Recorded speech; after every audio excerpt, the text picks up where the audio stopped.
नमस्कार. स्वागत तुमचं न्यूज लॉन्चर मराठीवर. मी अशोक वानखडे.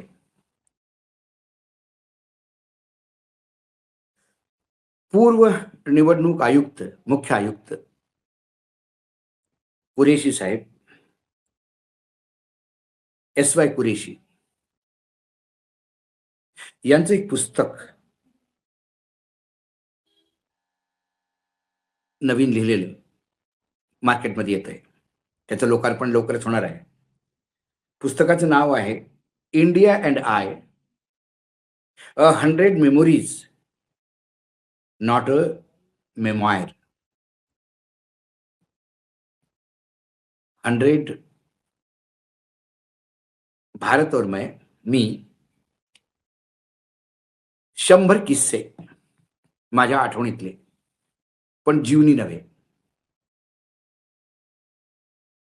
त्या पुस्तकाचा आपण आता का संदर्भ देतो, का त्या पुस्तकावर मी बोलतोय? त्याचं मुख्य कारण म्हणजे 2014 पूर्वी स्थिती काय होती आणि 2014 नंतर काय स्थिती झाली निवडणूक आयोगाची, याचं क्लिअर कट डिमार्केशन आहे. बिलकुल समोरासमोर व्याख्या आहे. उत्तर प्रदेशमध्ये निवडणुका होत्या. मनमोहन सिंग पंतप्रधान होते. कुरेशी साहेब मुख्य निवडणूक आयुक्त होते आयोगामध्ये, केंद्रीय आयुक्त. सलमान खुर्शीद कायदा मंत्री होते. त्यांनी एका भाषणात सांगितलं की आता जे मुसलमानांना 4.5% रिझर्वेशन आहे, आम्ही सत्तेत आलो तर याचं 6% करू.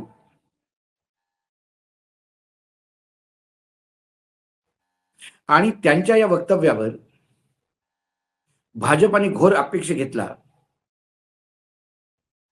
आणि भारतीय जनता पार्टीनी कुरेशी साहेबांकडे कंप्लेंट केली आणि मग हिअरिंग लागली. मनु संघवी, अभिषेक मनु संघवी काँग्रेसचे वकील होते, अरुण जेटली बीजेपीचे वकील होते. दोघांनी निवडणुकीमध्ये काय बोलायचं, किती आपण घोषणा द्यायच्या, किती प्रलोभनं द्यायची, त्या कायद्याच्या याच्यात आपण किती करू शकतो याची व्याख्या केली. शेवटी कुरेशी साहेबांनी सगळं हिअरिंग ऐकल्यावर त्यांनी सलमान खुर्शीदला दोषी ठरवलं आणि निवडणूक आयोगाच्या कायद्यानुसार त्यांना शिक्षा दिली आणि त्या पर्टिक्युलर पॉइंटला त्यांची घोर निंदा करणं आणि त्यांना एक सरपक देणं, एवढी शिक्षा होती ती त्यांनी केली. पण ती शिक्षा सार्वजनिक झाल्यामुळे कुठेतरी सलमान खुर्शीद असहाय्य झाले आणि निवडणूक आयोग स्वतःला फार मोठा समजतो, तो मतला माज आला वगैरे टाईपच्या गोष्टी बरेचसे काँग्रेस नेता करायला लागले. कुठेतरी त्यांचं मन दुखलं कुरेशी साहेबांचं. मग करणार काय? मग कुरेशी साहेबांनी ठरवलं की आपण आता कोणाला सांगायचं कसं, कोणा बोलायचं तरी कोणाला? सगळं काँग्रेसच्या अंगावर येते काय, असं भीती वाटायला लागली त्यांना. ईद आली. ईदची त्यांनी घरी ईदीच्या दिवशी पार्टी ठेवली. सगळे हुजहू त्यात आले. तिथे हरीश खरे चे प्रधानमंत्री मनमोहन सिंगजीचे मीडिया ॲडवायझर होते, ते पण आले. त्यांच्याशी बोलताना आपलं दुःख कुरेशी साहेबांनी खरे साहेबांजवळ सांगितलं. तेव्हा खरे साहेब म्हणाले, मी ही गोष्ट पंतप्रधानांना सांगू का? ते म्हणाले, हा तुम्ही सांगू शकता. दुसऱ्याच दिवशी जो रॅक्स फोन असतो, रॅक्स फोन असा RAX, रॅपिड डायरेक्ट कनेक्शन असतं. म्हणजे आपण उचलला फोन की ज्या माणसाला लावतो तिथेच रिंग वाजते. फोन डायलच करावा लागत नाही. तर पंतप्रधानांच्या कार्यालयाकडून प्रत्येकाकडे जवळजवळ रॅक्स फोन असतो. त्याचं एक छोटं एक्सचेंज असतं वेगळं. तर कुरेशी साहेबांच्या घरचा रॅक्स वाजला. त्यांनी तो उचलला. समोरून आवाज आला की पंतप्रधान, मनमोहन सिंग तुम्हाला बोलू इच्छितात. पंतप्रधान लाईनवर आले. ते म्हणाले, "कुरेशी साहेब, मला तुम्हाला भेटायचं आहे." कुरेशी पुढे लिहितात, की त्यांच्या आवाजात असं मला वाटलं, की ते मला तुरंत भेटायला येतात का काय? एवढे चिंतित दिसले. तेव्हा मी त्यांना सांगितलं, की "साहेब, तुम्ही पंतप्रधान आहात.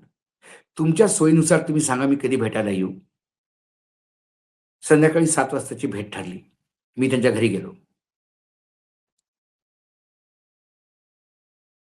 मी त्यांच्या ड्रॉइंग रूममध्ये पोहोचल्या-पोहोचल्या त्यांनी माझा हातात हात घेतला आणि खाली बसायच्या अगोदरच ते म्हणाले, की "मी अतिशय व्यथित आहे. अतिशय व्यथित आहे.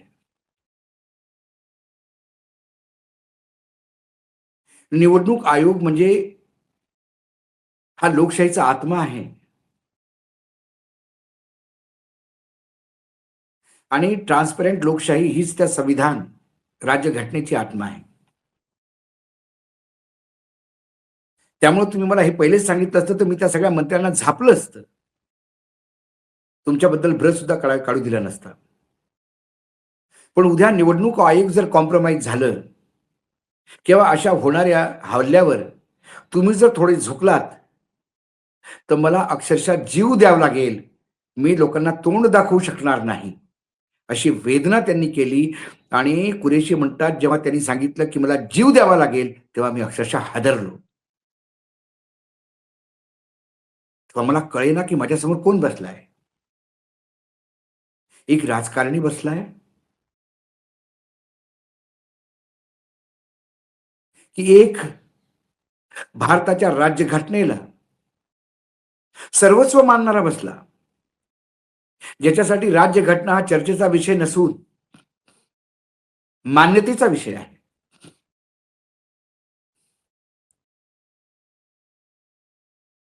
मी हातप्रत झालो, शॉक झालो आणि ते सारखे-सारखे मला म्हणाले, की "तुम्ही बिलकुल काळजी करू नका. कोणाच्याही दबावाला लढू नका. इमानदारीनं काम करा. कारण पूर्ण जगात तुमची साथ आहे. सगळं जग या भारतातल्या सर्वात मोठ्या लोकशाहीला पाहतंय. ज्या दिवशी निवडणूक आयोगच सरेंडर होईल, त्या दिवशी काहीच उरणार नाही एवढं मी तुम्हाला सांगतो. तेव्हा कृपा करून माझ्यावर जीव देण्याची वेळ आणू नका. या देशाची लाज वाचवा. असेच राहा आणि कणखर राहा." 100 किस्से असे आपल्या आयुष्यातले या पुस्तकात त्यांनी लिहिले. त्यातला हा एक किस्सा आहे. पण हा किस्सा आज का आपण इथे डिस्कस करतोय? 2014 नंतर देशात जे घडतंय, मनमोहन सिंगनी प्रत्येक मिनिटाला आत्महत्या केली असती. पॅच. मनमोहन सिंगनी प्रत्येक मिनिटाला जीव द्यावा लागला असता त्यांना.